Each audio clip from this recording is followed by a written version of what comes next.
शरद पूर्णिमा की रात्रि में कदम्ब की डाल वृक्ष के नीचे बैठकर यमुना जी के पावन तट पर उस निर्जीव बंसी में प्राण दे रहे हैं, श्वास दे रहे हैं। और जब महाप्राण दिया तो वह निर्जीव बंसी बोल पड़ी है, बोल पड़ी कि भगवान पिता रात्रि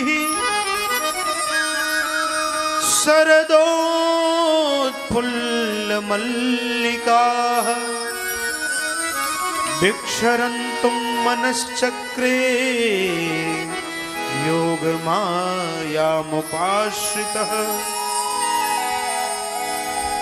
निशम्य गीतं तदनंगवर्धनम ब्रजस्त्रियः कृष्ण गृहीत मानसा।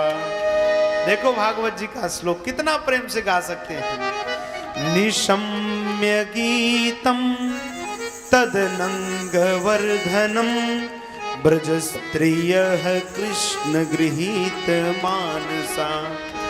आजग्मुरन्योन्यवलक्षितोद्यमाः आजग्मुरन्योन्यवलक्षितोद्यमा सयत्र कान्तो जवलोल कुण्डलाः निशम्य गीतं तदनंगवर्धनम ब्रजस्त्रियः कृष्ण गृहीत मानसा। भगवान उस शरद पूर्णिमा की रात्रि में बंसी बजा रहे हैं। निशम्य गीतम तदनंग वर्धनम, रात्रि की उस बेला में भगवान की बंसी से निकला हुआ वह गीत तदनंग वर्धनम, टीकाकारों ने लिख दिया अनंग अर्थात काम को बढ़ाने वाला। अरे भैया, भगवान काम को बढ़ाने वाला गीत कैसे कहेंगे। वर्धन छेदन पूर्णयो हो, भगवान ने ऐसा गीत बजाया है बंसी से जिससे कामदेव छिन्न भिन्न हो गए हैं, समाप्त हो गए हैं। ब्रजस्त्रियः कृष्ण गृहीत मानसाः, ऐसा गीत है जिसने गोपियों को अपनी ओर आकर्षित कर लिया, खींच लिया अपनी ओर, अपनी ओर आकर्षित कर लिया। कोई गोपी घर में खीर बना रही थी, खीर बना रही थी, डालना था शक्कर और डाल दिया नमक, रामरस डाल दिया। कोई गोपी साग बना रही थी, सब्जी बना रही थी, डालना था रामरस नमक और डाल दिया शक्कर। पायल को पहनना था चरणों में, पहन लिया हाथ में।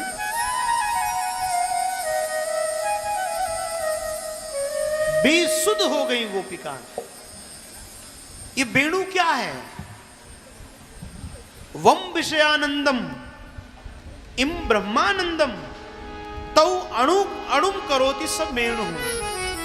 जो विषयानंद और ब्रह्मानंद को अणु कर दे, कण मात्र कर दे, वही तो वेणु है, वही वेणु है। भगवान ने कि बंसी जब गोपियों ने सुनी, सबका मन भगवान के चरणों में चला गया। अब तो महाराज कोई गोपी अपने पति को रोटी भोजन करा रही थी, पति देव कह रहे हैं रोटी लाओ, रोटी बना रही थी, और जो बंसी को सुना महाराज पति देव रोटी मांग रहे हैं और घर छोड़कर चल दी भगवान के पास। कोई गोपी अपने बालक को दुग्धपान करा रही थी, दूध पिला रही थी, बंसी कानों में सुनाई दी, बालक को एक ओर किया, दौड़कर भागी है भगवान के पास, चल दी। देखो, एक बात ध्यान रखना, ये गोपिकाएं कोई सामान्य नहीं है। गोभी इंद्रिय ही पिबती सा गोपी, जो अपने प्रत्येक इंद्रियों से केवल और केवल कृष्ण रस को पीती है, कृष्ण को मानती है, कृष्ण को जानती है, कृष्ण को कहती है, वही गोपी है। ये वेद की ऋचाएं ही गोपी बनकर आई हैं। राम जी जब वनवास गए तो बड़े बड़े संत सब दौड़े, बोले महाराज आप इतने सुंदर हैं, हम आपके गले लगेंगे। राम जी ने कहा देखो महात्मा, हे संतगण, हम इस बार मर्यादा पुरुषोत्तम हैं, मर्यादा हमें बनानी पड़ेगी। सुनो, अगर हमसे भेंट करना है तो द्वापर में वृंदावन गोपी बनकर चले आना, तब हम आपसे भेंट करेंगे। ये वही संत हैं, दंडकारण्य के संत ही, जो आज वृंदावन में गोपी बनकर आए हैं। महाराज, ये गोपियां